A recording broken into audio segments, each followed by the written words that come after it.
झारखंड में जहां इंडिया गठबंधन ने 56 सीट लाकर सरकार बनाने का दावा पेश किया है, तो वहीं एनडीए 26 सीट लाकर झारखंड में सशक्त विपक्ष की भूमिका निभाने के लिए बिल्कुल तैयार है।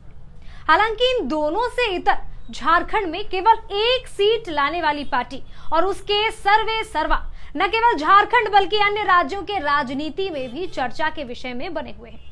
जोहार, नमस्कार, आदाब, हजारीबाग अपडेट्स देख रहे हैं आप। खूब खूब स्वागत है आपका। मैं अपराजिता पांडे।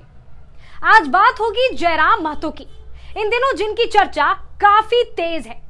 झारखंड की डुमरी विधानसभा सीट से उन्होंने जीत दर्ज की है। झारखंड की राजनीति से जयराम महतो अपरिचित नहीं है। जयराम महतो ने निर्दलीय लोकसभा चुनाव लड़ा था और उन्हें 3 लाख से ज्यादा वोट्स मिले थे। अलग राज्य आंदोलन में जयराम के पिता ने सक्रिय भूमिका निभाई थी। साल 2022 में झारखंड में हुए भाषा आंदोलन से वह पहली बार चर्चा में आए। उनकी रैलियों में अब तक भारी भीड़ जुटती रही है। हालांकि इस भीड़ को वह वोटों में बदलने में कामयाब नहीं हुए, क्योंकि झारखंड के 71 सीट से उनकी पार्टी ने चुनाव लड़ा, जिसमें से केवल एक पर जीत दर्ज हुई है। झारखंड के स्थानीय भाषाओं को बढ़ावा देने वाले आंदोलन में सक्रिय रूप से उभरे थे।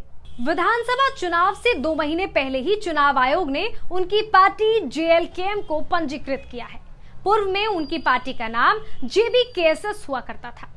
जयराम महतो की सोशल मीडिया पर जबरदस्त फैन फॉलोइंग है। उनके भाषण में युवाओं के रोजगार और स्थानीयता का मुद्दा खास तौर पर सुनने को मिलता है। सोशल मीडिया और यूट्यूब पर उनके वीडियोस को लाखों व्यूज मिलते रहे हैं। इसमें वह प्रदेश में करप्शन समेत दूसरे बड़े मुद्दों को उठाते रहे हैं। पढ़ाई लिखाई की बात की जाए तो चुनाव आयोग में दाखिल हलफनामे के मुताबिक उन्होंने अंग्रेजी साहित्य में पोस्ट ग्रेजुएशन किया है। खैर, थोड़ा चुनावी नतीजों पर बात कर लेते हैं, जिसकी चर्चा चारों तरफ है।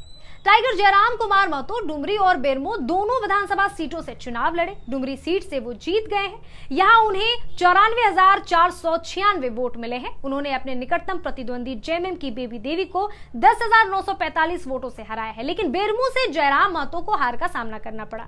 यहाँ जयराम को 60,871 वोट्स मिले, जबकि कांग्रेस के कुमार जयमंगल को 90,246 वोट्स मिले।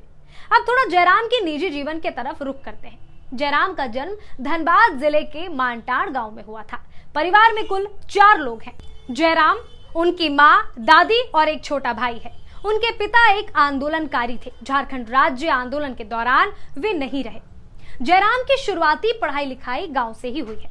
फिर पीके रॉय मेमोरियल कॉलेज धनबाद से उन्होंने इंग्लिश ऑनर्स में मास्टर्स किया। राजनीति में उनकी एंट्री भी काफी दिलचस्प तरीके से हुई। झारखंड सरकार ने दिसंबर 2021 को एक अधिसूचना जारी कर रखी। इसके मुताबिक राज्य के 11 जिलों में राज्य स्तरीय परीक्षाओं के लिए झारखंड की बाहरी भाषाओं जैसे भोजपुरी, मगही और अंगिका को क्षेत्रीय भाषा की सूची में रखा गया था।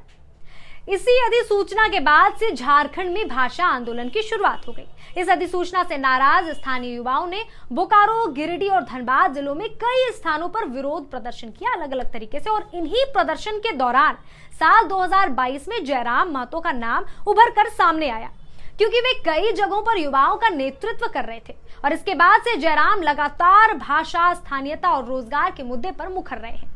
साल 2023 में उन्होंने झारखंडी भाषा खतियान संघर्ष समिति यानी जेबीकेएसएस के नाम से एक संगठन की स्थापना की।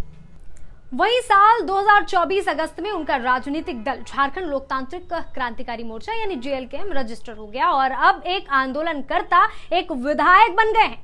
और किनके बारे में आप जानना चाहते हैं, कमेंट करके जरूर बताएं और देखते रहें हजारीबाग अपडेट्स। शुक्रिया।